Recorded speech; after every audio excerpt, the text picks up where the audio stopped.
Shalom dan selamat hari Minggu untuk kita semua. Sebelum kita mendengarkan firman Tuhan, kita berdoa. Damai sejahtera Allah yang melampaui segala akal, itulah yang memelihara hati dan pikiranmu. Di dalam Tuhan kita, Yesus Kristus. Amin. Bapak Ibu yang terkasih, dalam nama Tuhan kita Yesus Kristus yang menjadi firman Tuhan, untuk kita pada ibadah Minggu hari ini, tertulis dalam Injil Markus 12, ayat 28 hingga ayat 34. Markus 12, ayat 28 hingga ayat 34, beginilah firman Tuhan.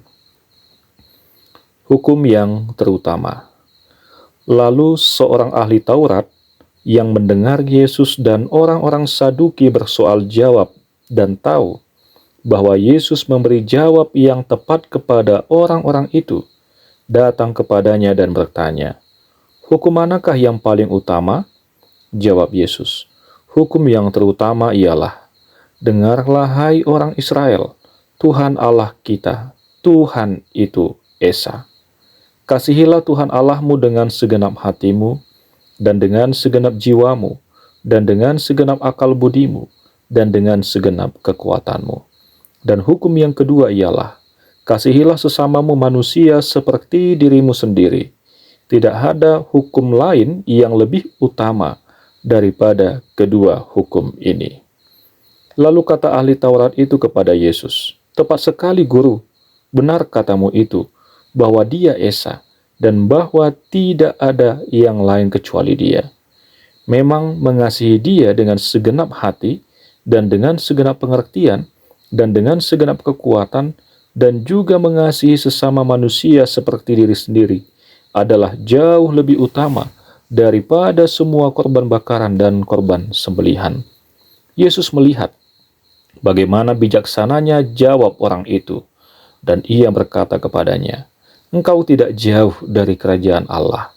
Dan seorang pun tidak berani lagi menanyakan sesuatu kepada Yesus.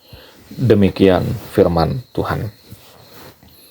Bapak Ibu yang terkasih dalam nama Yesus Kristus, firman Tuhan pada saat ini menceritakan pengajaran dan diskusi antara Yesus dan ahli Taurat.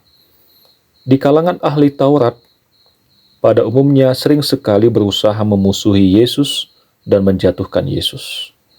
Tetapi firman Tuhan pada hari ini, ternyata ada seseorang yang benar-benar mencari kebenaran. Ia mengajukan pertanyaan, tetapi pertanyaannya bukan untuk menjatuhkan Yesus seperti ahli Taurat lainnya. Tentu sebagai seorang ahli Taurat, jelas dia bukanlah orang yang sembarangan. Tentunya dia diakui, dihargai, dan dihormati banyak orang. Tetapi dalam situasi ini bisa jadi dia bergumul dengan begitu banyaknya perintah Taurat yang harus ditaati. Pertanyaannya, mana yang paling utama? Di sini meskipun dia bergelar seorang ahli, ternyata dia tidak malu bertanya, dan pertanyaannya tidak mengada-ngada atau tidak sedang menguji kepandaian Yesus. Yesus menjawab dengan mengutip Ulangan 6 ayat 4 hingga 5. Ahli Taurat itu mengamini jawaban Yesus. Ia benar-benar rindu untuk mengetahui hal yang terutama dan seluruh ajaran firman Tuhan. Tampak di sini bahwa dia sudah meyakini jawaban Yesus, sehingga Yesus memuji orang itu dan mengatakan bahwa dia tidak jauh dari kerajaan Allah. Bapak Ibu yang terkasih, jadi firman Tuhan pada saat ini berbicara tentang hukum yang terutama dan hukum yang kedua, di mana kedua hukum ini membicarakan bagaimana mengasihi Allah dengan segenap hati, dengan segenap jiwa, dengan segenap akal budi, dan dengan segenap kekuatan, serta mengasihi sesama manusia seperti dirimu sendiri. Memang berbicara tentang kasih bisa dikatakan sudah identik dengan kita sebagai orang percaya. Khotbah-khotbah tentang kasih dan mengasihi juga sering kita dengar. Begitu juga dengan lagu-lagu pujian yang berhubungan dengan kasih Allah dan terhadap sesama manusia. Jadi, kasih dan mengasihi ini adalah identitas dan ciri khas kita sebagai orang Kristen. Karena apa? karena kita sudah terlebih dahulu dikasihi oleh Allah melalui Yesus Kristus. Ini adalah idealnya kita sebagai orang Kristen. Tetapi bagaimanakah kenyataannya? Istilah kasih masih hanya sebatas lip service atau sesuatu hal yang masih dalam ruang pembahasan dan masih kurang dalam aktualisasi dari kasih itu. Kita mengatakan, "Saya mengasihi Engkau Tuhan," tetapi perkataan, perbuatan, dan kehidupan kita belum menunjukkan bahwa kita mengasihi Tuhan di dalam kehidupan kita. Kita mengatakan, "Saya mengasihi Engkau Tuhan," sementara orang yang ada di sekitar kita masih kita musuhi, belum kita maafkan, masih kita hina dan rendahkan. Itulah sebabnya Bapak Ibu yang terkasih, firman Tuhan mengatakan, "Dengarlah hai orang Israel, Tuhan Allah kita, Tuhan itu Esa." Itu adalah sebuah kalimat perintah yang disampaikan oleh Musa kepada umatnya pada waktu itu, agar jangan terjadi kesalahan yang sama yang dilakukan oleh leluhur mereka pada waktu itu, yang tidak sepenuhnya mengasihi Allah di dalam praktik kehidupan mereka. Jadi firman Tuhan ini disampaikan Musa sebelum mereka memasuki tanah perjanjian, agar mereka setia dan berpegang terhadap perintah Tuhan. Dan kini, firman Tuhan itu disampaikan kepada kita semua yang berkumpul pada saat ini, dimanapun kita berada, dan apapun aktivitas kita, agar kita mengingat dan menghidupi perintah untuk mengasihi Allah dan sesama manusia. Dalam pekerjaan dan aktivitasmu, ingat untuk mengasihi Allah dengan bekerja sebaik-baiknya, tidak berlaku curang, tidak korupsi, dan lain sebagainya. Di dalam rumah tangga, kasihilah Tuhan dengan mengasihi istri, suami, pasanganmu, anak-anakmu, dan demikianlah seterusnya. Jadi Bapak Ibu yang terkasih, kasih itu tidak hanya lagi sebuah kata atau kalimat semata, tetapi lebih mengarah kepada sebuah perbuatan dan pengorbanan. Itulah sebabnya mungkin kita juga sering mendengar istilah, jangan menggunakan kata karena atau sebab dalam mengasihi. Contoh, karena engkau baik, makanya saya mengasihi engkau. Karena engkau menolong saya, makanya saya juga mengasihi engkau. Dan lain sebagainya. Tetapi gunakanlah kata walaupun atau meskipun. Seperti contoh, meskipun atau walaupun engkau kurang baik, menghina, merendahkan, menjelek-jelekkan, tetapi saya akan tetap mengasihi engkau. Ini adalah sebuah pengorbanan. Ini adalah sebuah perbuatan. Karena inilah yang diajarkan dan ditunjukkan oleh Yesus kepada kita. Karena Yesus mengatakan, "Jikalau kamu mengasihi orang yang hanya mengasihi kamu, apakah jasamu? Karena orang berdosa pun mengasihi juga orang yang mengasihi mereka." Yang ingin dikatakan adalah tidak ada istimewanya mengasihi orang yang hanya mengasihi kita. Karena orang berdosa pun berbuat demikian. Tidak ada yang istimewa jika kita hanya berbuat baik kepada orang yang berbuat baik kepada kita. Karena orang berdosa pun berbuat demikian.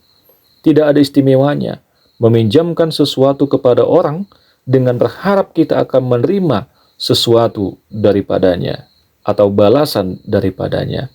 Karena orang berdosa pun berbuat demikian.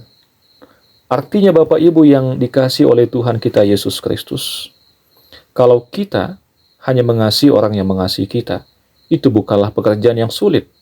Tetapi banyak orang yang gagal, termasuk diri kita sendiri, ketika kecenderungan untuk tidak mengasihi jauh lebih besar daripada dorongan untuk mengasihi. Kebanyakan kasih kita gampang luntur apabila kita dikecewakan orang lain, apabila ketika kita disakiti dan dikhianati. Hati yang tadinya sehat dan baik-baik saja, kemudian menjadi sakit karena perkataan atau perbuatan seseorang yang menyerang atau merugikan kita. Hati kita pun terluka, menjadi sakit rasanya.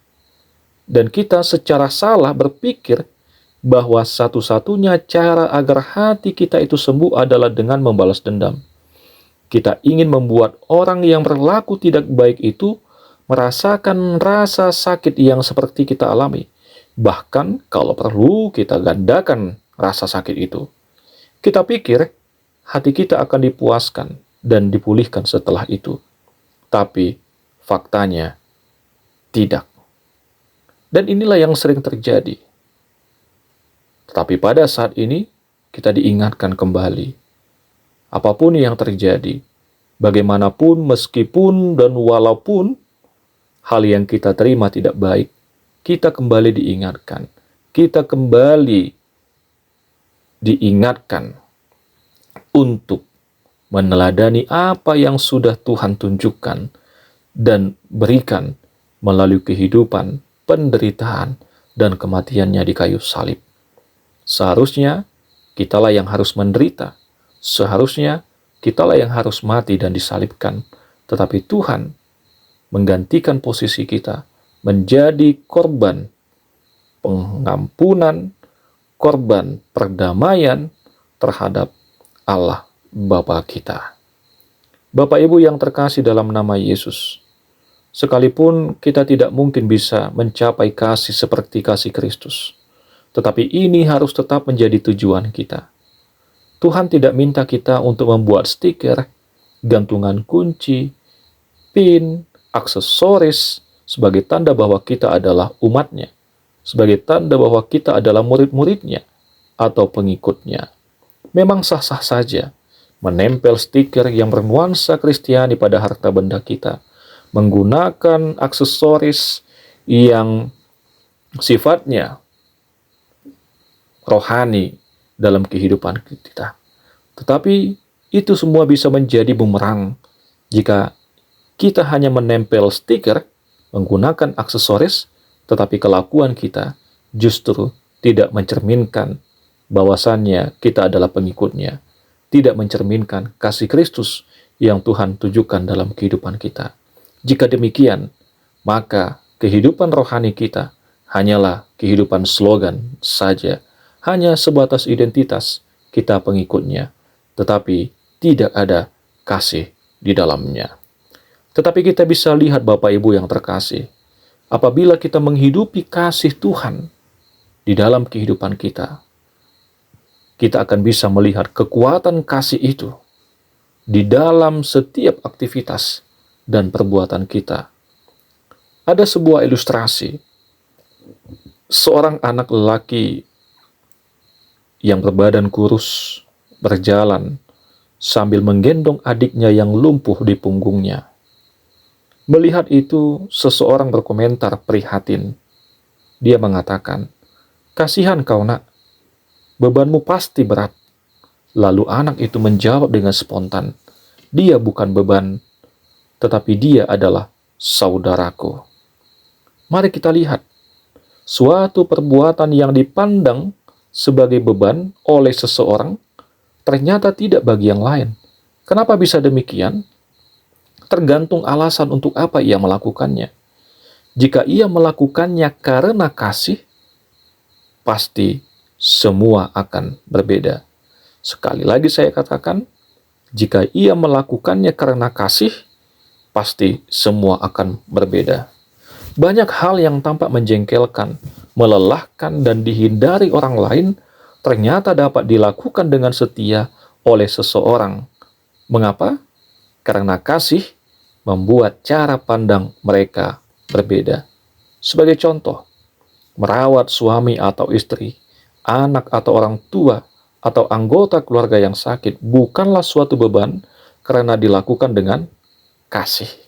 Mendampingi anak yang sedang belajar, meskipun kita dalam keadaan lelah, bukanlah suatu beban karena dilakukan dengan kasih.